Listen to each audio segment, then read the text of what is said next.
마지막 세 번째 세션입니다. 세 번째 세션에서는 학습의 미래에 대한 전망을 했는데요.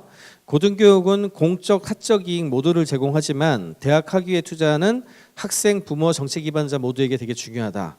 학생들이 진화하는 세계에 성공하도록 대학들이 얼마나 준비시켜야 하고 정보 경제라고 하니까 좀 이상합니다만 뭐 IT 관련된 지금 경제 상황, 디지털 경제라고 표현하는 게 더 맞을 것 같은데요. 이것이 10년 후에도 치열한 논쟁의 주제가 될 거냐?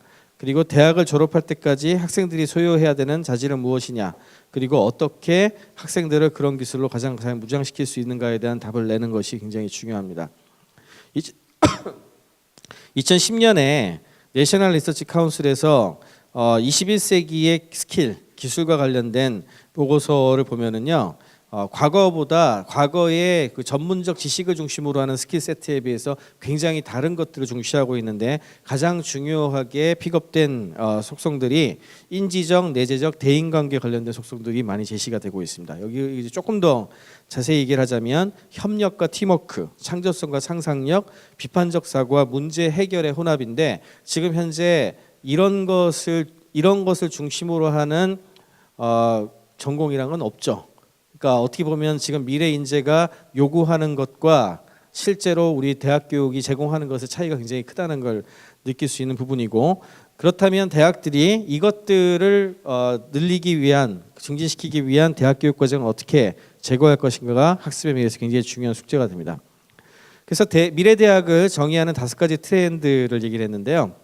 이거는 뭐 일종의 시나리오하고도 관계되는데, 첫 번째는 대학 입학을 위한 매치닷컴. 이게 매치닷컴이 원래는 남자 여자 엮어주는 서비스잖아요. 근데 이렇게 이야기를 했습니다. 미래 대학의 입학이 학생들에게서 모은 많은 양의 데이터와 정보를 기초로 해서 대학 입학 관리자가 아까도 잠깐 언급했습니다만 링크드인 같은 소셜 프로파일이 거의 대부분의 사람들한테 다 받아들여서 모두가 다 가지는 이제 상황이 될 가능성이 되게 높기 때문에 그 프로필하고 무크의 데이터베이스를 통해서 우수한 학생을 데이터 기반으로 찾는 어떤 그런 것이 상당 부분 가능할 것이고, 이것이 아마도 10년 뒤에는 AI 같은 기술들이 더 접목이 돼서 큰 변화가 있겠죠. 두 번째는 아까 게이미피케이션 말씀하실 때에도 잠깐 이야기가 됐지만 출석 시간이나 뭐 성적보다 역량을 기반으로 한 학습이라고 해서 역량 기반 교육은 학생들의 평가나 과제를 통해서 과목에 대한 숙달을 증명하는 것이고, 자기의 속도에 맞게 강의를 수강할 수 있고, 그 다음에 이게 좀 재밌는 표현인데요. 뷔페식 가격 책정 모델이라고 했는데, 이 뷔페식 가격 책정 모델이 한국의 뷔페는 아닌 것 같아요. 왜냐하면 이게 한국의 뷔페는 한 번 돈 내고 나서 여러 개 먹을 수 있는 건데, 이게 그게 아니라 이것저것 이렇게 컬렉트 해가지고 모아서의 개념이기 때문에 한국 뷔페랑은 좀 다른 그런 느낌이고요. 역량에 기반한 자격증명 증명서라는 개념은 자격증명의 종류가 굉장히 많이 나타나게 되겠죠. 이 개념은 직장과 삶의 경험을 가지고 있는 성인들에게 가장 적합하고, 학위가 강의실에서 보내는 시간보다 실제 기술들을 학습시키려 노력하려야 한다는 생각을 하는 전통적인 학생들에게 적합한 그런 학습 모델이 되겠습니다. 그 다음에 배지 얘기가 여기서도 또 나오는데요. 지금까지의 학위가 학습자가 실제로 무엇을 학습했는지 제대로 나타내지 못한다는 거죠. 그러니까 너무 두리뭉실하게 한꺼번에 무슨 전공, 학사, 석사 이렇게 나가니까요. 그런데 이제 고용주들, 엠플로이어 입장에서 본다면은 실제 그들이 알고 있는 것을 기반으로 해서 수보자를 찾고 필요 기술 리스트를 요청하게 될 것이고, 이런 접근 방식은 특정 고등교육 기관에 가지 않는 학생들에게도 직업에서의 기회들을 열어줄 수 있을 것이다. 왜냐하면 세분화된 서티피케이트나 묵구나 이런 걸 통해 가지고 제시를 할 수 있게 되니까 어느 정도 공신력만 갖춘다면 가능해질 걸로 보는 겁니다.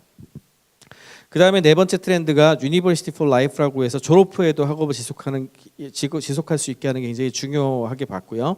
스탠포드 대학 같은 경우에는 오픈루프 유니버시티라고 하는 아이디어를 발표를 했는데, 이게 뭐냐 하면 일반적으로 우리가 이야기하는 4년의 교육을 하는 게 아니고 학생들이 언제든지 사용할 수 있게 6년 동안의 스터디를 허락을 하는 그런 종류예요. 그러니까 6년 동안 이렇게 마음대로 그 시기에 와서 공부하고 싶을 때 공부하는 어떤 그런 개념이 되겠는데, 이렇게 함으로써 풀타임 학생이 아니고 그 학업을 하는 도중에도 취업을 하거나 창업을 하거나 여러 가지 뭔가를 해봤다 왔다 갔다 할 수 있는 어떤 그런 기회를 열어주는 그런 개념을 생각을 하고 있다고 합니다.